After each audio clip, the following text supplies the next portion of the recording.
सहारा और पल्स जैसी चिटफंड कंपनियों की जानकारी पाने के लिए सब्सक्राइब करें हमारे चैनल को और साथ के साथ हमारी बेल आइकन का बटन दबाएं ताकि हमारे द्वारा बनाई गई हर एक चिटफंड और सोसाइटियों से जुड़ी हर एक ताज़ा अपडेट पहुंचे सबसे पहले आपके पास। तो चलिए दोस्तों, चलते हैं न्यूज़ की ओर कि आज की ताज़ा खबर क्या है।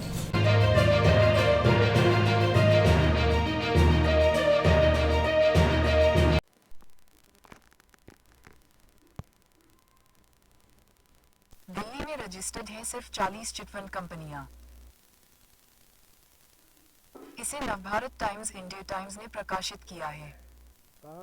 सुनने में भले ही हैरानी हो, लेकिन कमेटियों और चिटफंड के लिए मशहूर रही दिल्ली में सिर्फ 40 चिटफंड कंपनियां ही रजिस्टर्ड। नई दिल्ली। सुनने में भले ही हैरानी हो, लेकिन कमेटियों और चिटफंड के लिए मशहूर रही दिल्ली में सिर्फ 40 चिटफंड कंपनियां ही रजिस्टर्ड होकर कारोबार कर रही हैं। दिल्ली सरकार के चिटफंड डिपार्टमेंट का कहना है कि कड़े नॉर्म्स और सख्ती के चलते पिछले कुछ वर्षों में करीब 80% कंपनियां हरियाणा सहित उन राज्यों में शिफ्ट हो गईं, जहां चिटफंड रेगुलेशन लागू नहीं था। अधिकारी यह भी दावा कर रहे हैं कि किसी भी राज्य के मुकाबले दिल्ली के चिटफंडों में निवेशकों का पैसा सबसे सुरक्षित है। दूसरी ओर, जानकार बताते हैं कि अब भी राजधानी में अनरजिस्टर्ड और अनऑर्गेनाइज्ड तरीके से बड़ी संख्या में कंपनियां पैसे के लेन देन में लगी हुई हैं। दिल्ली के फाइनेंस सेक्रेटरी शक्ति सिन्हा ने ईटी को बताया, यहाँ चिटफंड ऑपरेट करने वालों के लिए नॉर्म्स सबसे सख्त हैं। यही वजह है कि पिछले कुछ वर्षों में ज्यादातर कंपनियां हरियाणा और उन राज्यों में शिफ्ट हो गईं, जहां रेगुलेशन लागू नहीं था। फिलहाल छोटे निवेशकों का पैसा यहाँ की चिटफंड कंपनियों में सबसे सेफ है।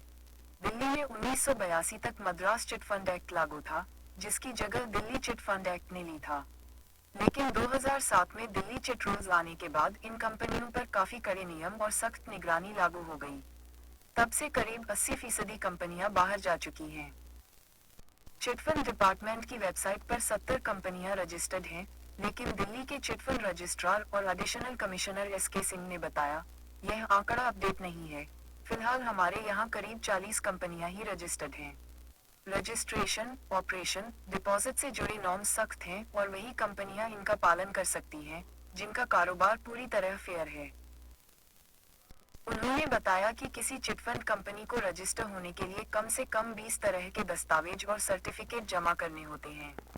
इसके अलावा डिपॉजिट और श्योरिटी की रकम पर भी सरकार का नियंत्रण होता है, ऐसे में पैसा लेकर भागने की संभावना नहीं के बराबर है।